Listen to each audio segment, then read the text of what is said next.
Assalamualaikum warahmatullahi wabarakatuh. Alhamdulillah nahmaduhu wa nasta'inuhu wa na'udzubillahi min syururi anfusina wa min sayyiati a'malina. May yahdihillahu fala mudhillalah wa may yudhlil fala hadiyalah. Asyhadu an la ilaha illallah wa asyhadu anna Muhammadan abduhu wa rasuluh.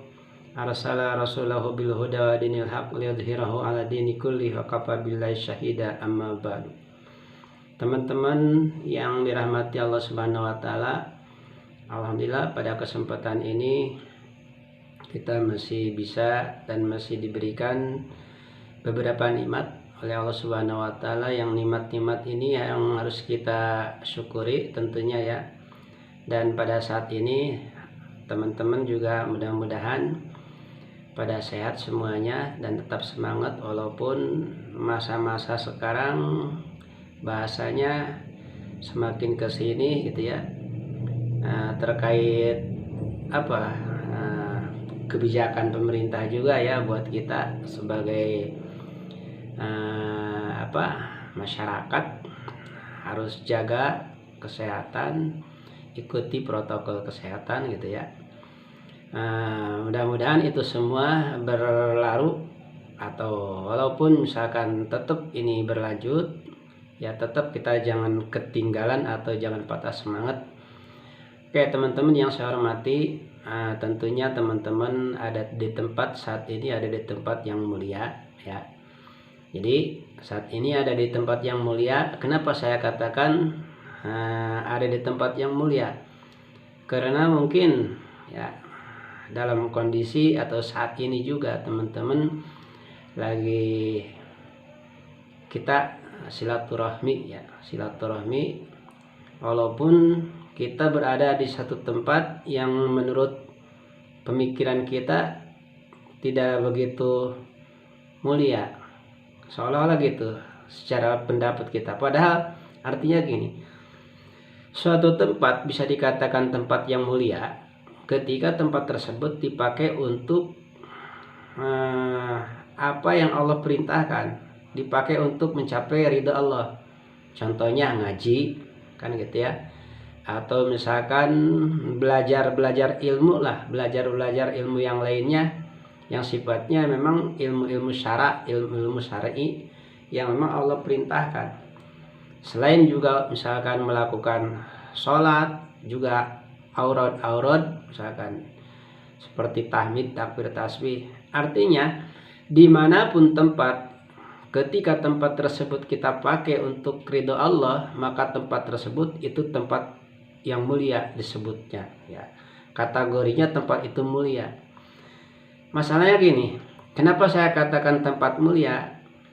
Karena pada faktanya walaupun kita ada di majelis taklim yang sering disebut-sebut majelis taklim adalah majelis atau tempat yang mulia, itu ternyata kalau dipakai untuk ibadah, artinya walaupun majelis taklim, walaupun masjid, kalau dipakai untuk maksiat tidak mulia gitu kan ya, tidak mulia. Misalkan ada masjid udah terpengkalai jauh dari perkampungan, akhirnya dipakai atau disalahgunakan oleh orang-orang tertentu, pakai judi, pakai misalkan bahasa budak anak-anaknya sekarang umpama ya, pacaran. Itu bukan tempat mulia kan, gitu kan. Suka ada misalkan tempat di satu daerah yang jauh dari perkampungan, tiba-tiba ada tempat misalkan dipakai majelis, tapi udah jauh ketinggal misalkan oleh keluarganya gitu, udah nggak rame lagi di tempat tersebut. Seperti di Guranil tuh, Pongkor, dulu ada masjid pinggir jalan, karena saking banyaknya orang datang lalu lalang gitu kan, sehingga di situ ada orang berpartisipasi atau berinisiatif bikin majelis, bikin masjid buat sholat. Pada akhirnya kesininya jadi apa? Jadi sepi. Kenapa? Karena Pongkornya udah sepi gitu. Nah, ketika tempat tersebut dipakai maksiat, kan bukan tempat mulia lagi. Jadi saya kembali ya, terkait mengenai tempat yang mulia adalah tempat dimana dipakai untuk ibadah terhadap Allah Subhanahu wa taala. Yang ibadah itu sendiri banyak kategorinya ya, bisa wiridan, sholat, atau mengkaji ilmu, Nah, seperti saat ini teman-teman, saat ini hadir misalkan ya, menyimak misalkan kajian-kajian, walaupun teman-teman sekarang ada di satu tempat gitu ya, kemudian membuka HP, tetap termasuknya tempat tersebut tempat mulia gitu. Pada saat apa? Pada saat kita tempat tersebut dipakai untuk menyimak ilmu. Nah, begitu pula badan kita ketika dipakai untuk ridha Allah jadi mulia. Apalagi pakaian kita dipakai untuk ridha Allah jadi mulia. Semua anggota tubuh kita ketika dipakai untuk ridha Allah jadi mulia. Tapi sebaliknya, kalau kita pakai untuk maksiat, menentang Allah gitu ya, justru ini akan sebaliknya.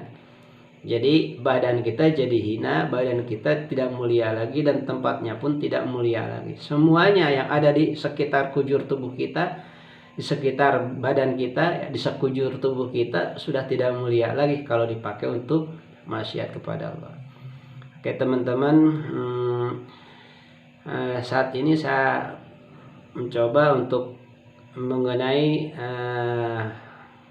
kita mudzakarah lah, hitung-hitung ya, mudzakarah. Saya buka tentang mengenai ahsanul amal.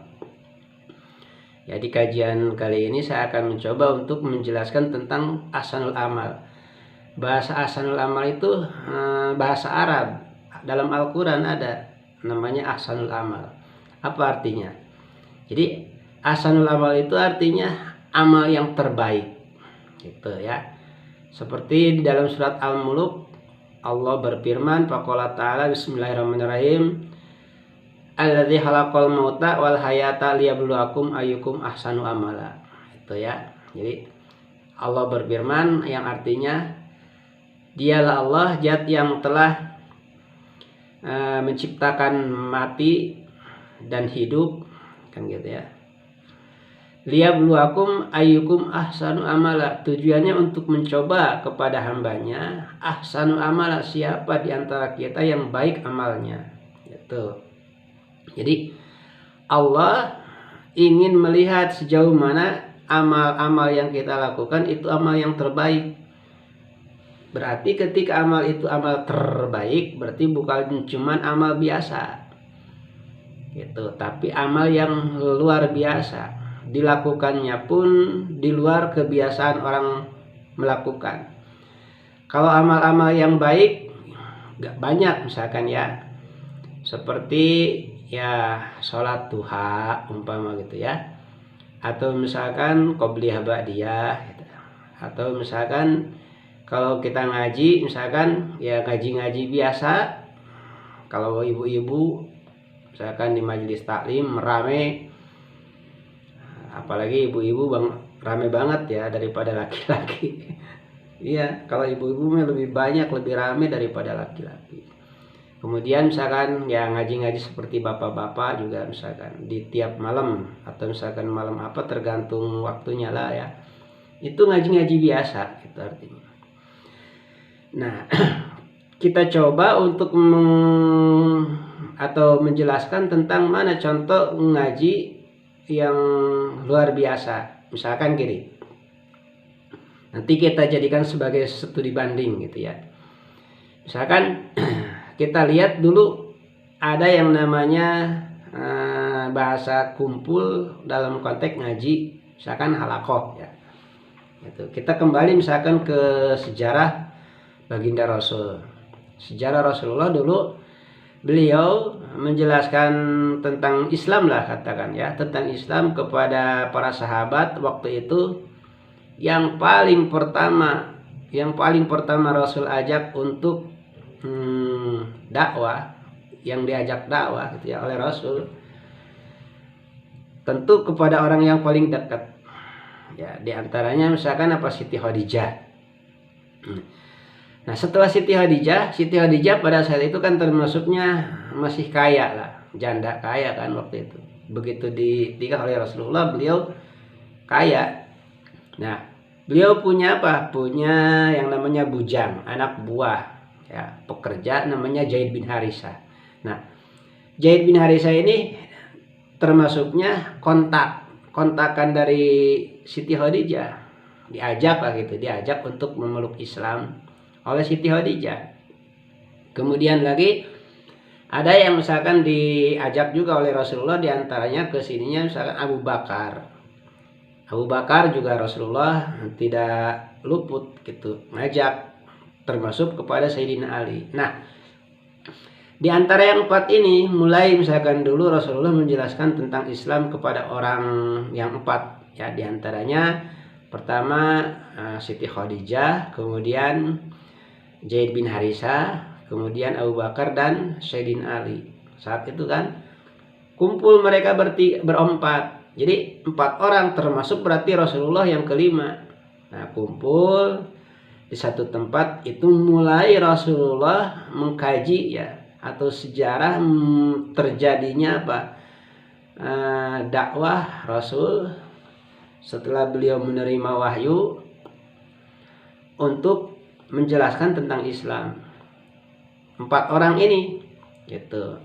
Nah, sejarah ini yang terjadi, yang dilakukan oleh Rasulullah ya, itu sangat bahasa kitanya, apa yang disampaikan oleh Rasulullah tentang Islam itu sangat membekas kepada 4 sahabat ini. Kenapa? Metode seperti inilah ketika dilakukan ya, itu banyak yang berhasil. Kenapa? Karena contoh dari Rasulullah juga berhasil beliau cara dakwahnya. Sehingga kesininya apa yang dilakukan misalkan oleh Wali Songo gitu kan. Wali Songo kan dulu begitu. Jadi sistemnya Muzakarah. Kalau bahasa sekarang diskusi lah ya. Nah, dengan bahasa diskusi ini, kajian secara langsung, secara metode diskusi ini termasuknya metode Rasulullah yang dilakukan. Nah, sehingga hasilnya pun ya, kepada peserta sangat membekas.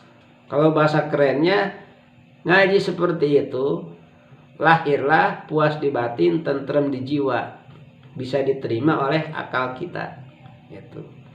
Karena ngajinya nggak begitu banyak, jadi ngajinya nggak begitu banyak orangnya, sehingga wajar misalkan. Nah, artinya satu sama lain saling merangkul gitu, berdekatan, bisa saling berkomunikasi. Ketika ada yang tidak dipahami, langsung bisa nanya kepada Rasulullah. Termasuk dulu juga Wali Songo, beliau mengadakan yang namanya halakoh, sehingga ketika ada peserta yang tidak paham langsung nanya gitu kan.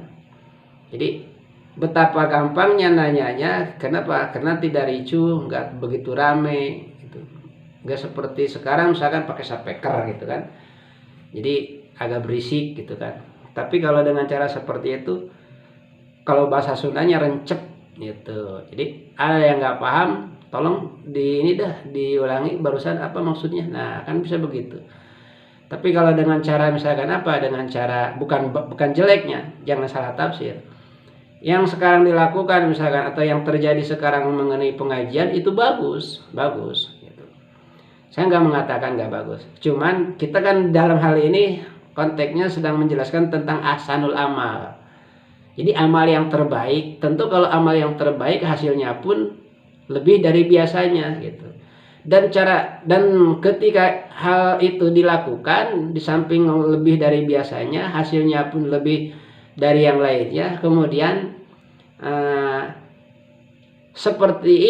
metode seperti ini jarang dilakukan oleh kebanyakan orang gitu. Jadi metode muzakarah jarang dilakukan oleh kebanyakan orang. Makanya perkara yang baik inilah ketika dilakukan, sementara pekerjaannya jarang, ketika dilakukan ini nilainya lebih memuaskan gitu. Jadi hasilnya lebih maksimal. Jadi disebutnya ahsanul amal. Kita ambil contoh begini teman-teman, misalkan ya. Orang yang punya nilai, kalau di sekolah lah nilai, orang yang punya nilai atau 10, atau maksud saya gini, orang yang punya nilai juara 1 dengan juara 2, dengan juara 3, atau dengan orang yang nilainya tidak punya juara sama sekali? Pertanyaannya sama apa enggak? Ya, tentu beda kan? Beda. Kenapa beda? Kenapa beda? Karena perjuangannya pun beda. Jadi orang yang punya atau orang yang juara 1, dia belajarnya pun beda dengan orang yang biasa-biasa saja. Kemudian pada saat belajarnya pun dia fokus. Nah, sehingga nilai hasilnya pun lebih daripada yang lainnya. Gitu. Begitu pula kita kalau misalkan melakukan sesuatu yang terbaik, yang tidak dilakukan oleh orang lain, sementara perbuatan tersebut baik sekali, perintah dari Allah, kemudian kita lakukan, sementara perintah tersebut jarang dilakukannya, tentu nanti hasilnya gitu ya, hasilnya lebih daripada yang lainnya gitu, karena pekerjaan tersebut jarang dilakukan oleh orang lain itu. Nah, mungkin seperti itu. Jadi contoh daripada keahsanul amal. Jadi kalau saya lihat sih gitu ya, dalam Al-Quran misalkan belum menemukan lah kalau Allah itu memerintahkan kepada kita misalkan harus amalan yang banyak misalkan gitu. Secara kalimat belum. Jadi belum menemukan saya perintah Allah untuk melakukan satu amal yang Allah perintahkan misalkan secara banyak, misalkan kalimatnya belum ada. Ada juga seperti contoh misalkan Allah memerintahkan zikir. Kalau zikir ada kalimatnya zikron kasiro, ayakuna zikron kasiro. Hendaklah kalian melakukan zikir itu yang sangat banyak gitu, sehingga tidak dihitung lagi gitu. Zikir yang banyak. Tapi kalau misalkan amal yang banyak, saya belum menemukan. Tapi ada juga perintahnya ahsanul amal. Seperti dalam surat itu Al-Kahfi ada perintah juga misalkan ahsanul amal. Contohnya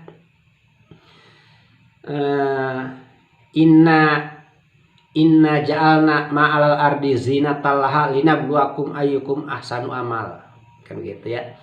Sesungguhnya aku, kata Allah, sesungguhnya kami menciptakan apa yang ada di langit dan di bumi, linabluwakum, dan segala macam hiasannya untuk apa? Untuk mencoba ahsanu amal, siapa di antara kalian yang terbaik amalnya. Jadi itu kalimat demi kalimat yang menunjukkan atau menyinggung tentang masalah amal terbaik, bukan amal yang banyak. Tapi bukan berarti diartikan wah kalau begitu gak boleh banyak-banyak, bukan. Artinya banyak harus, tapi yang terbaik gitu. Artinya walaupun sedikit tapi terbaik.